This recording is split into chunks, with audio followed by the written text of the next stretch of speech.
This one muscle is most likely creating your forward head posture, and exercises and stretches won't fix it. And that's why in this video, I'm gonna be showing you which muscle this is, why stretches and exercise are not effective, and what you need to do to release the tension. Adam here from trainingmassage.com, and that one muscle I'm talking about is the sternocleidomastoid. But it's not actually the muscle that's creating the tension, it's the fascia around it. But to understand how this fascia system is creating your forward head posture, I'm going to be comparing it to how you would fix and how you wouldn't fix a crooked tent. So the obvious way of fixing this crooked tent that you see on screen is to first target that blue rope on the left side. But what if you were to target the red rope on the other side? What's going to happen?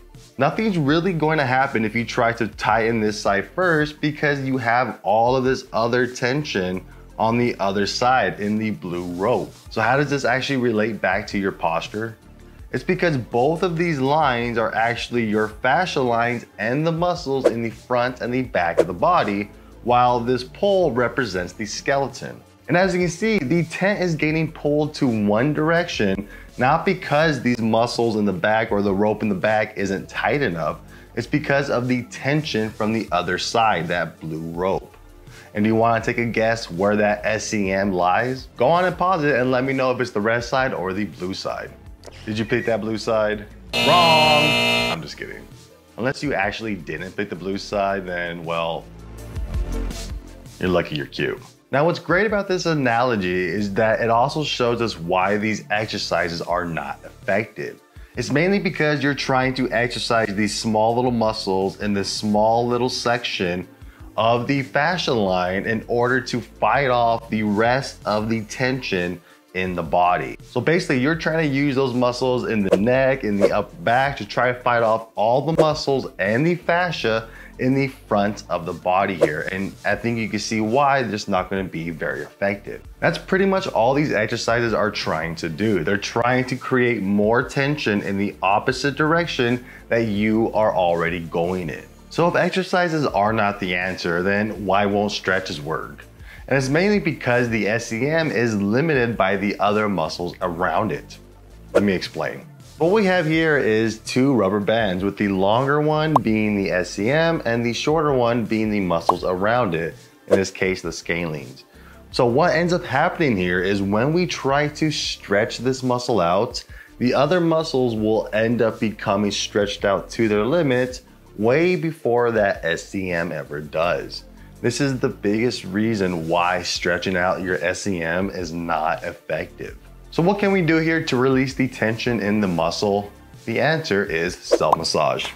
There's plenty of studies that show self-myofascial release will help things like range of motion and pain sensitivity, which means if you're also getting headaches from your forward head posture, this is a great place to start. On top of that, by simply working this one fascia line on this muscle, you're going to be able to open up a lot of the fascia in the rest of the body. On top of that, studies have shown that simply working one area of a fascia line can actually improve the range of motion in the rest of that fascia. Which means all we need to do here is simply work on this one little muscle and the fascia in it in order to open up the rest of the line. Or you can just stick around to the end and I'll show you how to work the rest of the body. So with all that said, let me show you how to perform these self-massage techniques by yourself.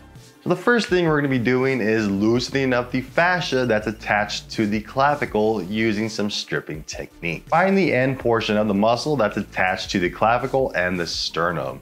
You can easily do this by rotating your head to the opposite side to make that muscle pop out. Now simply trace the muscle down to your clavicle and your sternum, where you'll find two different heads. Now starting with whatever head you want, find the edge of the bone or the muscle, apply some pressure into it, and gently push it away towards the head or towards the shoulder. While you're doing this, if these tissues begin to feel stuck, do not try to force it, but rather just hang out in that one spot until it begins to move on its own. This can take up to 5 minutes, by the way, just so we're clear. But if you're not getting stuck in any one area, then simply perform this technique for 1 to 2 minutes on each side. So now that one of the attachments is loosened up, we can move on to the next technique, which is called peeling. The main goal here is to help the SCM move on its own rather than being stuck to the neck by the fascia system.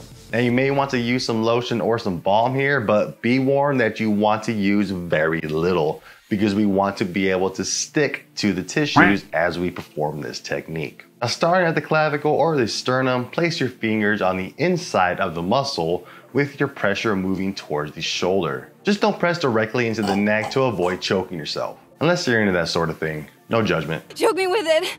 Now, once you're at that starting position, rotate your head back to neutral and then begin peeling the muscle off the neck by slowly pushing your fingers up the length of the muscle. Make sure to keep an outward pressure on the muscle as you glide up the neck towards the head. Now, if you do find any areas that feel stuck, then once again, don't force it, but rather be patient and wait for the tissues allow you to move forward rather than forcing it.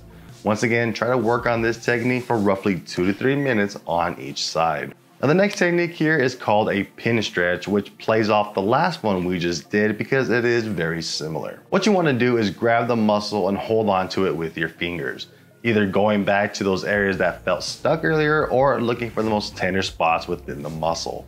Now, once you get a hold of an area, begin to slowly rotate your head to the opposite side you're grabbing so the tissues can begin to strip under your fingers.